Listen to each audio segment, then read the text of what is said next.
Un muscle court, donc qui aura un tendon long, est-ce que c'est un facteur de risque de blessure pour toi? Est-ce qu'un segment osseux long sur un mouvement est un facteur de risque de blessure? Ça, c'est la question à 3 millions. Oui, fatalement, tout est facteur de risque en fonction de ce qu'on fait. Mais souvent, on fait parce qu'on fait les choses en fonction de ce qu'on a aussi. Et c'est pour ça que quelque part, c'est oui et non, parce que dans l'absolu, oui, évidemment, si tu as un muscle atypique par rapport à tes proportions osseuses, on peut se dire qu'il a un champ d'action qui est limité, et donc sauf que c'est raisonné de manière très analytique. Et donc, relativement à l'individu, il est fort probable qu'il ait complètement adapté sa technique de course, sa technique de lancer, sa technique d'appui, en conséquence, et pas d'hier, évidemment. Donc, pour moi, ça peut être un risque de blessure dans certains cas très spécifiques. Je sais pas, moi, effectivement, un lanceur en amplitude qui aurait effectivement un biceps extrêmement court et qui aurait, tu vois, bon, du coup, il faudrait peut-être être un peu précautionneux sur certaines techniques, ou je suis pas assez lanceur, j'essaie de chercher un exemple qui ait du sens, mais peut-être qu'on aurait des gens qui sont un peu perdus dans leur pratique personnelle au regard de leur morpho-anatomie, et auquel cas il faudra prêter une attention toute particulière. Bon, je pense que l'immense majorité des gens, ils se dirigent aussi vers ce pourquoi ils sont faits. Ce pourquoi ils sont faits, et vers ce pourquoi ils sont faits, j'ai la phrase en entier. Et quand c'est pas le cas, ils s'adaptent, en fait. Quand ils persistent, ils s'adaptent. Et donc, moi, j'ai plutôt tendance à dire que c'est un outil complémentaire qui va permettre de prendre des décisions à l'entraînement, en fait. Donc, encore une fois, avec toute l'humilité scientifique, mais aussi de terrain par rapport à tout ça. Moi, je déteste enfermer les gens dans des cases. On enseigne la morpho-anatomie néanmoins dans mon école de coach. C'est notamment Rudy Koya qui s'en occupe au sein du CQP ABD et bientôt du BP et bientôt du DE d'ailleurs. On enseigne ça, mais de la même manière que on va aborder les neurotypes. La même manière qu'on va, alors les préférences motrices, autant en course à pied, ça me va bien, autant étendu à l'ensemble de la motricité humaine, je suis moins fan. Mais néanmoins, les signatures musculaires sont des réalités. C'est une forme de préférence motrice. Je t'invite à écouter mon podcast sur le sujet avec Lilian Lacourpa, hyper intéressant. Donc tout ça. T'as reçu Mathieu Toulza aussi? Ouais, oui. Tiens, on aurait pu citer aussi le podcast qu'on a eu avec Mathieu. Et d'ailleurs, c'est un peu Mathieu qui lui est du coup très branché là-dessus, évidemment, très branché sur Morpho-Anat, très branché sur les action type et autres. J'invite, alors attends, j'en profite, peu de promo, j'en ai pas fait beaucoup, j'en profite pour dire à tout le monde d'aller écouter l'épisode que j'avais fait avec Mathieu Toulza, qui doit dater d'il y a au moins 2 ans.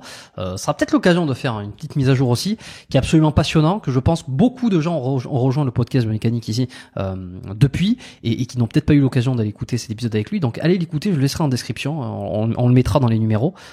Voilà, c'est encore très très d'actualité. Et puis je suis régulièrement en contact avec Mathieu qui me fait des retours sur les épisodes, et des fois qui m'ajoute des petites indications. Eh ben Mathieu, on te salue alors. Écoute, et on arrivait à la conclusion dans le podcast avec Mathieu que voilà, il faut prendre ces outils, il faut les prendre parce que il nous faut bien des repères. Et avec toute l'humilité de terrain qu'on peut imaginer. Et voilà, ce sont des outils qui nous permettent, encore une fois, de prendre des décisions, à un moment donné, d'analyser les gens, et puis de se dire, tiens, sur toutes les méthodes qui sont à ma disposition, pourquoi j'utiliserais celle-ci plutôt que celle-là? Pourquoi j'utiliserais tel type de squat plutôt que tel type de squat? C'est difficile quand on programme une séance pour un client, de se dire, est-ce que je vais lui faire des back squats?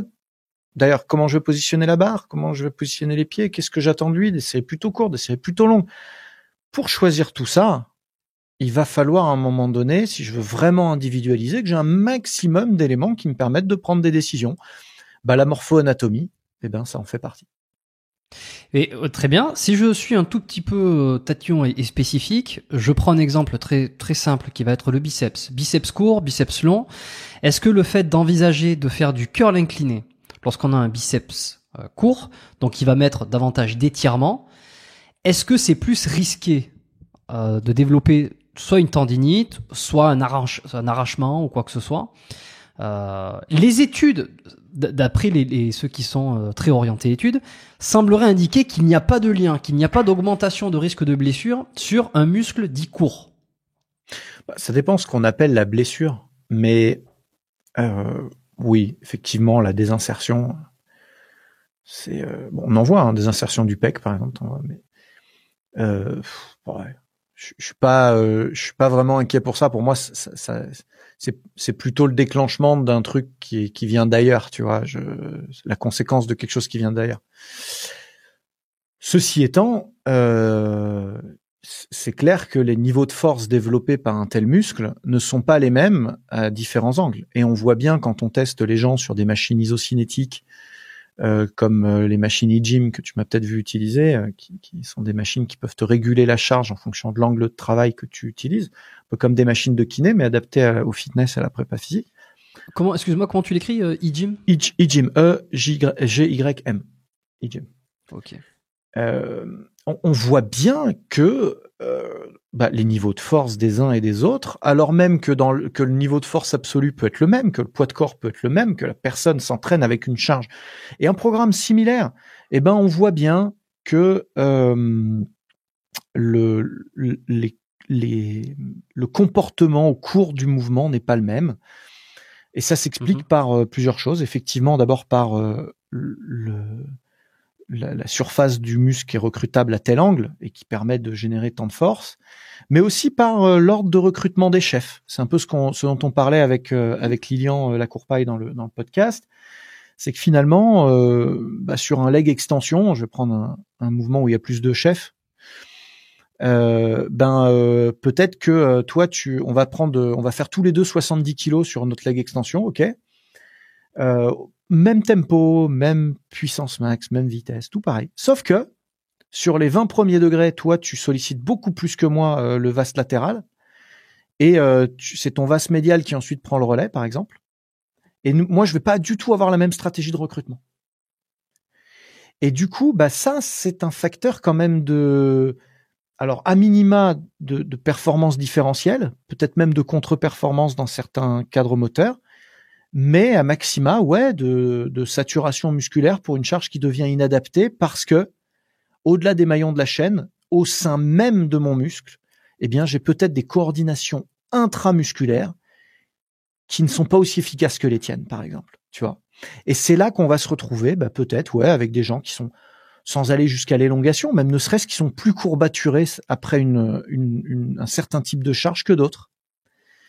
Et donc, il va falloir trouver des astuces d'entraînement pour que ces gens puissent accumuler le volume qu'ils méritent sans se saturer simplement parce qu'on n'a pas pris les bonnes décisions.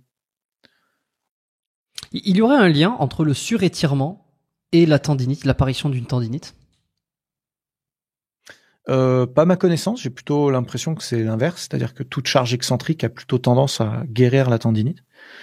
Et que donc le surétirement serait une charge excentrique.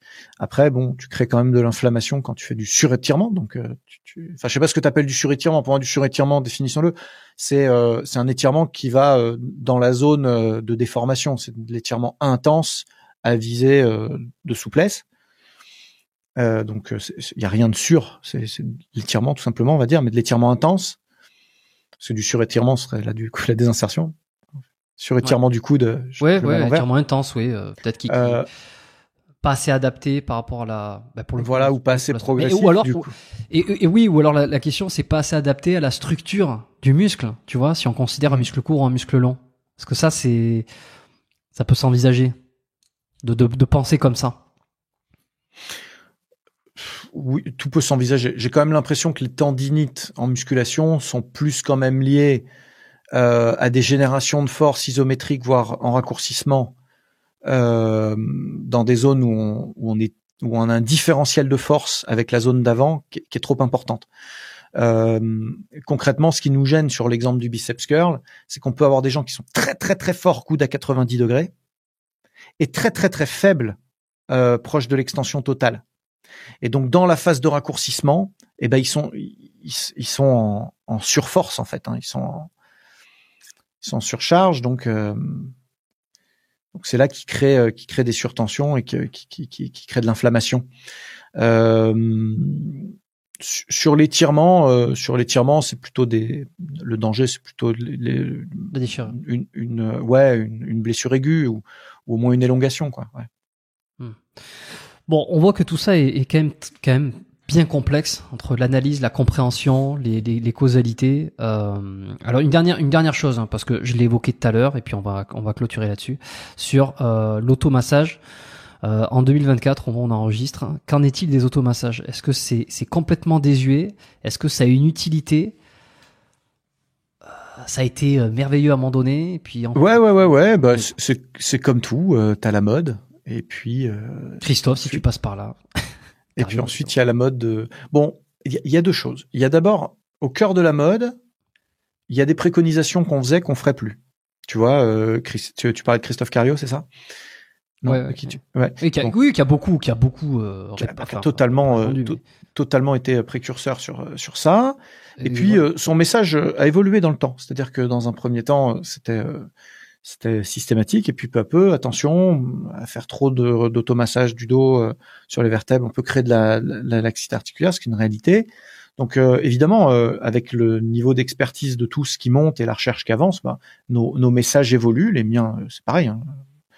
J'ai nuancé. Parfois j'ai dit le contraire de ce que j'ai dit aussi. Je le ferai encore. Et il n'y a pas de problème à ça, puisque c'est ça qui est très dur, hein, c'est qu'on a toujours l'impression que quand on se positionne, ça va être un positionnement à vie, alors que s'il y a bien un domaine où la position qu'on a aujourd'hui ne sera pas forcément celle de demain, il faudra l'accepter. C'est sport, santé, puisque on est dans un perpétuel découvrabilité, quoi. Donc il y a d'un côté ça qui a évolué, d'un autre il y a l'incompréhension, encore une fois, d'une partie de la corporation qui aiment bien les choses simples, elles aiment pas le gris, elles aiment bien le noir ou le blanc, et du coup elles peuvent pas comprendre que l'automassage seul, c'est pas la panacée. Sauf que la science, elle aime mesurer des choses simples. Donc quand elle mesure et qu'elle défie des choses, elle mesure les choses isolées. Sinon il y a trop de biais. Donc du coup on arrive vite à des conclusions en ce moment de les automassages ça marche pas. Bah oui, mais parce qu'on les teste tout seul, ça marche pas. Pourquoi? L'automassage tel qu'il est prescrit par Christophe, par moi, par Kelly Starrett, par tous les spécialistes de l'entraînement fonctionnel, il est toujours couplé à des séquences de renforcement, d'étirement et de contrôle moteur. Donc testons ça, c'est ça qu'il faut challenger. Donc préparer les tissus mous à un étirement à venir, c'est pas débile. Préparer les capteurs dont on parlait tout à l'heure par une stimulation préalable à un mouvement, c'est pas débile. Ce qui est probablement pas très utile, c'est de faire que des automassages tranquillement. Encore que, même ça dépend ce qu'on cherche en fait. Si on cherche simplement à se relâcher et à passer un moment avec soi-même et voilà, comme tu dis, se détendre devant la télé tranquille le soir, je trouve ça beaucoup moins débile que d'être dans le canapé à rien faire. Donc, faut pas se tromper d'objectif. Mais si l'objectif, et c'est souvent ça qu'on teste, c'est de s'échauffer, il faut évidemment des protocoles adaptés et directement reconnectés à la mise en activation. Si l'objectif c'est de gagner en souplesse, évidemment il faut associer l'automassage au vrai travail d'entraînement de la souplesse que sont les étirements. Si l'objectif c'est de gagner en mobilité, il faut forcément reprogrammer le mouvement derrière et donc jouer un jeu force / souplesse / mobilité. Donc ça n'est qu'au regard de tout ça que ça prend du sens, l'automassage, si tu veux. Et puis enfin, il y a l'outil récupération, qui, comme tous les outils de récupération, finalement, nous apprend que les effets sont marginaux, pas inexistants, mais marginaux, mais que par contre, il aide le vrai outil de récupération, qui est le sommeil, en facilitant l'endormissement et le relâchement avant le coucher. Donc au final, comme toutes les autres techniques de récup, c'est un soutien au sommeil.